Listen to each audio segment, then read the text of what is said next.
Welcome back ख़वातीनो हज़रात। Physical properties of carboxylic acids पढ़ने जा रहे हैं। स्टार्ट करते हैं। बेसिकली हम लोगों ने 4 के करीब फिज़िकल प्रॉपर्टीज़ को ऑब्ज़र्व करने हैं। फिज़िकल प्रॉपर्टीज़ जैसा कि आपको पता है डिपेंड करती हैं इंटरमॉलिक्यूलर फोर्सेस की स्ट्रेंथ के ऊपर मोस्ट ऑफ द केसेस में। तो जो 4 फिज़िकल प्रॉपर्टीज़ मैं आपके सामने डिस्कस करूँगा उनका एक जनरल सा रिलेशनशिप भी आपको बता दूंगा। हम लोग डिस्कस करेंगे सबसे पहले नंबर पर सॉल्युबिलिटी। चलिए कलर स्मेल से भी स्टार्ट कर लेते हैं।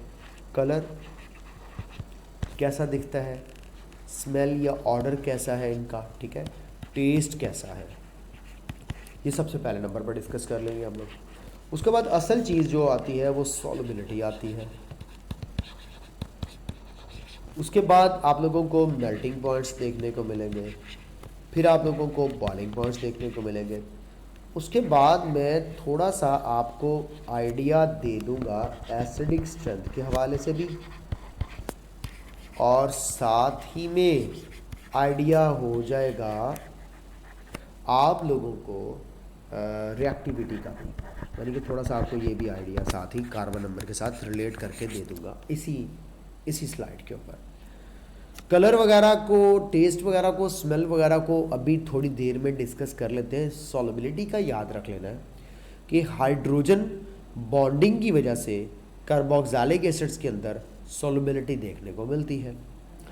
सॉल्युबिलिटी का कार्बन नंबर से इन्वर्स रिलेशनशिप है जो आप कभी भी नहीं भूलेंगे। कार्बन नंबर बढ़ता चला जाता है तो अल्काइल ग्रुप का साइज बढ़ता चला जाता है, तो उसकी सॉल्युबिलिटी जो है वो वाटर के साथ कम होती चली जाती है, क्योंकि अल्काइल ग्रुप होता है हाइड्रोफोबिक इन नेचर। यानी कि फॉर्मिक एसिड हो और आपके पास एसिटिक एसिड हो और आपके पास प्रोपानोइक एसिड हो, तो आपको सबसे ज़्यादा जो एसिडिक करेक्टर देखने को मिलेगा वो फॉर्मिक में देखने को मिलेगा। मेल्टिंग पॉइंट्स का भी कार्बन नंबर के साथ डायरेक्ट रिलेशनशिप है, बॉइलिंग पॉइंट्स का भी कार्बन नंबर के साथ डायरेक्ट रिलेशनशिप है, लेकिन इनमें कुछ कंडीशंस हैं वो अभी इंडिविजुअली आपसे डिस्कस करता हूँ। एसिडिक स्ट्रेंथ का भी कार्बन नंबर के साथ इन्वर्स रिलेशनशिप है, रिएक्टिविटी का भी कार्बन नंबर के साथ इन्वर्स रिलेशनशिप है। इसका मतलब है मोस्ट ऑफ द प्रॉपर्टीज़ के अंदर सबकत ले जाने वाला जो ज़्यादा रिएक्टिव, होशियार, चालाक और तीखा एसिड होगा वो सबसे छोटा एसिड होगा, यानी कि फॉर्मिक एसिड। इन सारे पैरामीटर्स की डिटेल डिस्कस करते हैं। Like smell, first 3 acids like formic ले लो, एसिडिक ले लो, प्रोपियोनिक, इनके अंदर से कैरेक्टरिस्टिक स्मेल आती है। इनकी एक पंजेंट स्मेल है। जस्ट आप कभी चूंटी को मसल के उसकी स्मेल चेक कीजिएगा, यह बड़ी आपको अजीब सी पंजेंट स्मेल आएगी। एसिडिक एसिड विनेगर भी आपको पता है पंजेंट स्मेल का होता है। 4 से 6 वाले को थोड़ा अनप्लेजेंट स्मेल शो करते हैं और उसके ऑनवर्ड वाले मोस्टली जो है वो ऑर्डरलेस हो जाते हैं, या स्मेल थोड़ी बहुत आती रहती है। यानी कि अगर मैं आप लोगों के सामने ये थोड़ा सा डिस्कस करूं कि फॉर्मिक एसिड कलरलेस लिक्विड है, ये बात ध्यान में रख लीजिएगा। एसिडिक एसिड भी लिक्विड है और प्रोपियोनिक एसिड भी लिक्विड है, और इनकी पंजेंट स्मेल ले लो जी, कलर भी आ गया, स्मेल भी आ गई, फिजिकल स्टेट भी आ गई।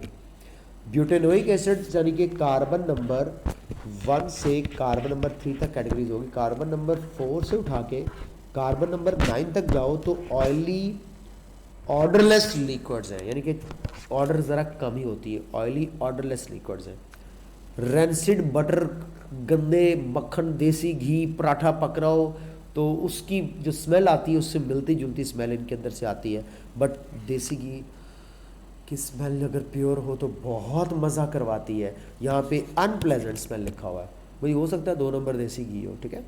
तो रेंसिड बटर, ख़राब बटर वगैरह, या जो हमारे पास डिकम्पोज्ड बटर वगैरह होता है, या काफ़ी देर से कोई घी पड़ा हुआ हो तो उसके अंदर से जो स्मेल आती है rancidity of fat and oils, जो कि अल्डिहाइड्स और कीटोन्स बनने की वजह से होती है, उसकी वजह से होगी। और बेंजोइक एसिड के बारे में देखते हैं तो ये क्रिस्टलाइन सॉलिड है और ऑर्डरलेस है। ये पेपर के हवाले से सवाल पूछा जा सकता है। ये चंद एक चीज़ें थी जो आपके साथ में शेयर कर रहा था। सॉल्युबिलिटी की तरफ लपकता हूँ तो कार्बोक्सिलिक एसिड्स की सॉल्युबिलिटी कार्बन नंबर के बढ़ने पर कम होती चली जाएगी। मॉलिक्यूलर मास एक्चुअली जब बढ़ती है तो अल्काइल ग्रुप का साइज बढ़ता है। तो वाटर में सॉल्युबिलिटी की वजह पूछ ले तो आप लोगों का इशारा डेफिनेटली किस तरफ होगा, हाइड्रोजन बॉन्डिंग की तरफ होगा, जो कि कार्बोक्सिलिक एसिड की जो है वो पार्शियल पॉजिटिव हाइड्रोजन हो सकती है और वाटर की ऑक्सीजन हो सकती है। इसके बरक्स भी हो सकता है कि कार्बोक्सिलिक एसिड की ऑक्सीजन हो और वाटर की हाइड्रोजन हो। तो आप लोगों के सामने देखें, ये बड़ी तरतीब के साथ, ये बड़े सीक्वेंस के साथ आपस में हाइड्रोजन बॉन्डिंग शो कर रहे हैं। तो कार्बोक्सिलिक एसिड्स की ये जो हाइड्रोजन बॉन्डिंग की सीक्वेंस आप लोगों को बता रहा हूँ, ये इंडिकेट करती है। अब होता क्या है, ये जैसे ही अल्काइल ग्रुप का साइज बढ़ता है तो ये वाटर रिपेलेंट बन जाता है, वाटर मॉलिक्यूल्स को रिपेल करना शुरू कर देता है, मॉलिक्यूलर साइज बढ़ जाता है, जिसकी वजह से वाटर के साथ वो कोई अच्छी जो है वो मरासम इस्तवार नहीं कर सकता। थोड़ी सी उर्दू गाड़ी वाली बोलूँ, मुझे आती है। तो ये जो रीज़न ये होगी कि अल्काइल ग्रुप्स जो है वो ये हाइड्रोफोबिक होते हैं, हाइड्रोफोबिक होते हैं। तो हाइड्रोफोबिक होने की वजह से वो कोई ख़ास इतना इंटरेक्शन शो नहीं कर पाते। आगे बढ़ता हूँ, फिज़िकल प्रॉपर्टीज़ में सॉल्युबिलिटी का तो मसला हल कर दिया। अब सॉल्युबिलिटी का मैंने ऑर्डर आपको बता दिया कि अगर आप लोगों के पास कार्बन 1 हो, कार्बन 2 हो, कार्बन 3 हो, कार्बन 4 हो, कार्बन 5 हो, कार्बन 6 हो, तो सबसे ज़्यादा वाटर में सॉल्युबिलिटी शो कर रहा होगा फॉर्मिक एसिड कार्बन नंबर 1 वाला। उसके बाद boiling points of carboxylic acids high होते हैं, इंटरमॉलिक्यूलर हाइड्रोजन बॉन्डिंग, और इनके अंदर एक साइक्लिक डाइमर बन जाता है जो हेक्सामेरिक स्ट्रक्चर शो कर रहा होता है। ये देखें, है तो ये डाइमर, लेकिन ये हेक्सामेरिक है। इसके अंदर 6 आपको कॉर्नर नज़र आ जाएंगे, जस्ट लाइक बेंजीन। समझे बात को? तो ये अब आपस में साइक्लिक डाइमर पता कब बनाते हैं, when they are in non polar solvent. Like benzene में फेंक दो, ये बन जाएगा, ईथर में फेंकने से भी बन जाएगा, कार्बन टेट्राक्लोराइड के अंदर फेंकने से भी बन जाएगा, क्योंकि इनका इन नॉन पोलर सॉल्वेंट्स में जाके मॉलिक्यूलर मास क्या हो जाता है, डबल। और अब आपने रीज़न याद रख लेनी है, कार्बन नंबर अगर बढ़ता है तो मेल्टिंग इन बॉइलिंग पॉइंट्स बढ़ते हैं। तो ये बॉइलिंग पॉइंट्स कार्बन नंबर के बढ़ने पर बढ़ रहे हैं। फॉर्मिक एसिड का जस्ट 100 है और एसिटिक एसिड का 118 है और प्रोपानोइक एसिड का 141 है। इस तरह ब्यूटानोइक वगैरह का आगे बढ़ता जाएगा। पहले लिक्विड्स होंगे, फिर ये सॉलिड्स में भी आ जाते हैं जब फैटी एसिड्स की बात होती है। अब आपने याद क्या रखना है कि नंबर ऑफ कार्बन का बॉइलिंग पॉइंट के साथ डायरेक्ट है। ये तो बात आ गई समझ, इसमें तो कोई नई बात नहीं थी। अब यहाँ पे क्वेश्चन आता है, आपसे कहा जाता है कि molecular mass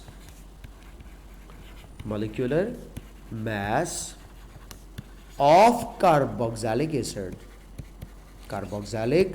acid is 120 in benzene. तो एसिड आइडेंटिफाई करो कौन सा होगा। कितनी मॉलिक्यूलर मास बताई है, 120, और है किसमें, बेंजीन में। Then what will be the carboxylic acid या which of the following acid will be present in this benzene. आपने सबसे पहला काम ये ज़हन में लाना कि यार अच्छा बेंजीन नॉन पोलर सॉल्वेंट है, and whenever a carboxylic acid is put into benzene like non polar solvent, they form a cyclic dimer as a result of which their mass will doubles. तो mass double हो चुकी होगी। अब आपने सबसे पहले तो 120 का हाफ करना था, जो आपको 60 मिल रहा है। 60 मास वाला कौन सा कार्बोक्सिलिक एसिड हो सकता है, वो आप चेक कर लें। अगर आप फॉर्मिक एसिड के पास जाएंगे तो वो आपको डिफरेंट मिलेगा। अगर आप एसिटिक एसिड के पास जाएंगे तो उसके हवाले से देख लीजिएगा, ये एक कार्बन, ये दूसरी कार्बन, 24 कार्बन का हो गया, 16 एंड 16 32 ऑक्सीजन एटम्स का हो गया, और 1 और 2 देखें तो ये हमारे पास टोटल 4 कार्बन हो गए। इसको कुल मिलाकर अगर हम देखते हैं 24 और 4 28 और 32 60 बनता है। तो इसका मतलब है ये 60 वाला हमारे पास ऑफ कोर्स क्या होगा, एसिटिक एसिड। तो मैंने आपको तरीका बता दिया कि जब non polar solvent like benzene वगैरह में कार्बोक्सिलिक एसिड जाता है तो इनके साइक्लिक डाइमर्स बनने की वजह से इनके मॉलिक्यूलर मास डबल हो जाते हैं। जो भी मास दिया हो उसको आधा करो, वो मास जिस भी एसिड का बनेगा उसी एसिड को कंसिडर करना है। अब यहाँ पे आप क्या कहेंगे कि सर यहाँ पे रीज़न अगर पूछ ले, why boiling points are getting increase, reason भी तो सवाल में पूछ सकते हैं ना। ये ज़रूरी पूछेगा कि किसका बॉइलिंग पॉइंट ज़्यादा है, किसका कम। ये तो तय हो गया, कार्बन नंबर बढ़ने पर बॉइलिंग पॉइंट बढ़ना है। रीज़न बता रहा हूँ, हाइड्रोजन बॉन्डिंग नहीं होती, पोलराइजेबिलिटी बढ़ जाती है। पोलराइजेबिलिटी के बढ़ने से हमारे पास लंदन फोर्सेस बढ़ती हैं, जिसकी वजह से बॉइलिंग पॉइंट्स बढ़ते हैं। तो फॉर्मिक एसिड की हाइड्रोजन बॉन्डिंग और बाकियों के अंदर देखा जाए तो होगी सब में हाइड्रोजन बॉन्डिंग, लेकिन इनके अंदर मास साइज और पोलराइजेबिलिटी जब बढ़ती है तो लंदन फोर्सेस बढ़ते हैं, जिसकी वजह से बॉइलिंग पॉइंट्स हाई हो जाते हैं। मेल्टिंग पॉइंट्स का ट्रेंड बड़ा इंटरेस्टिंग है। क्या मतलब? मेल्टिंग पॉइंट कार्बोक्सिलिक एसिड के इंक्रीज होंगे बट इरेगुलरली। बॉइलिंग पॉइंट्स तो रेगुलरली इंक्रीज होते हैं, ये इरेगुलरली इंक्रीज होंगे। इसके अंदर रीज़न होती है कि जब आप कार्बोक्सिलिक एसिड को क्लोजली पैक्ड करते हैं तो ये जो सिमेट्रिकल होते हैं, जो कि इवन कार्बन नंबर वाले होते हैं, उनके अंदर मोर क्लोज पैकिंग हो जाती है, मोर क्लोज पैकिंग। जिस तरह वो सीज और ट्रांस के अंदर नहीं आपको समझाया था कि ट्रांस में क्लोज पैकिंग हो जाती है, उसी तरह यहाँ पर भी सिमेट्रिकल के अंदर क्लोज पैकिंग हो जाती है। सिमेट्रिकल के अंदर ये जो क्लोज पैकिंग होती है, इनकी वजह से ज़रा स्ट्रक्चर कॉम्पैक्ट हो जाता है और इवन कार्बन वाले कार्बोक्सिलिक एसिड्स के अंदर relatively melting and boiling points, boiling points तो कार्बन नंबर बढ़ने पर बढ़ते हैं, मेल्टिंग पॉइंट्स रिलेटिवली इवन के ज़्यादा देखने को मिलते हैं due to their symmetrical structure. Melting points of carboxylic acids counting even number are higher than the odd number. ये अगले वाले ऑड और प्रीवियस वाले ऑड दोनों से ज़्यादा होते हैं। क्या मतलब? आपके सामने इस वक्त प्रोपानोइक एसिड 3 कार्बन का, ब्यूटानोइक एसिड 4 कार्बन का, पेंटानोइक एसिड 5 कार्बन का। अब 5 वाला भी ऑड है, 3 वाला भी ऑड है। चेक करते हैं इनकी मेल्टिंग पॉइंट। इसका -22 है, इसका -36 है, इसका -6 है। यानी कि ये जो 4 कार्बन वाले का इन तीनों में से हाईएस्ट है।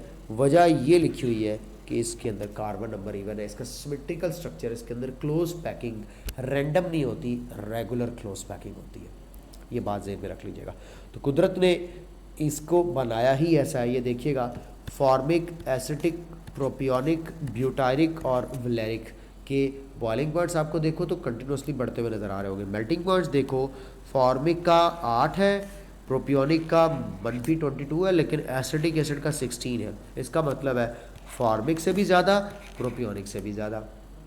ब्यूटारिक का देखें, प्रोपियोनिक से भी ज़्यादा, वलेरिक से भी ज़्यादा। लेकिन ये थ्रू आउट आगे सीक्वेंस बाज़ दफ़ा नहीं चलता, लेकिन हमारे सिलेबस में रहते हुए बात देखें तो इवन वाले सिमेट्रिकल स्ट्रक्चर क्लोज पैक्ड होने की वजह से रिलेटिवली अपने से अगले और पिछले odd carbon containing carboxylic acid से ज़्यादा melting and boiling points show करते हैं। ठीक है, तो ये मेल्टिंग पॉइंट्स का भी आप लोगों के साथ शेयर हो गया, बॉइलिंग पॉइंट्स का भी शेयर हो गया, और साथ में सॉल्युबिलिटी और स्मेल का भी आप लोगों को बता दिया। अब थोड़ा सा आपको सॉल्युबिलिटी के कुछ 1-2 और रूल्स बता दूं ताकि बात को थोड़ा सा रैप अप कर दिया जाए। एसिडिक स्ट्रेंथ आगे जाके पढ़ेंगे, जब कार्बोक्सिलिक एसिड की एसिडिक स्ट्रेंथ को डिस्कस करूंगा उस वक्त डिटेल, और रिएक्टिविटी वाले पोर्शन में बताऊंगा। अब देखें, सॉल्युबिलिटी के ऊपर थोड़ी सी मैं बात करना चाहता हूँ। अगर आपके पास एलिफेटिक एसिड है और आपके पास एरोमेटिक, और आपसे पूछा जाए कि इन दोनों में से कौन ज़्यादा सॉल्युबल होगा वाटर में, तो तुम्हारा इशारा एलिफेटिक की तरफ होना चाहिए, क्योंकि बेंजीन रिंग की वजह से हाइड्रोफोबिसिटी आ जाती है। ये पहला केस था सॉल्युबिलिटी का। सेम यही केस अल्कोहल्स में भी अप्लाई कीजिएगा। एलिफेटिक अल्कोहल्स आर एथेनॉल और water more soluble as compare to phenol. Phenol और वाटर पार्शियली मिसिबल है, एथेनॉल और वाटर कंप्लीटली मिसिबल है। नंबर 2,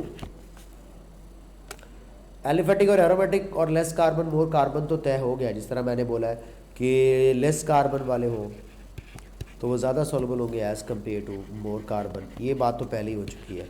तीसरे नंबर पर याद रख लीजिएगा, स्ट्रेट चेन के अंदर ज़्यादा सॉल्युबिलिटी देखी जाती है एज़ कम्पेयर टू ब्रांच्ड।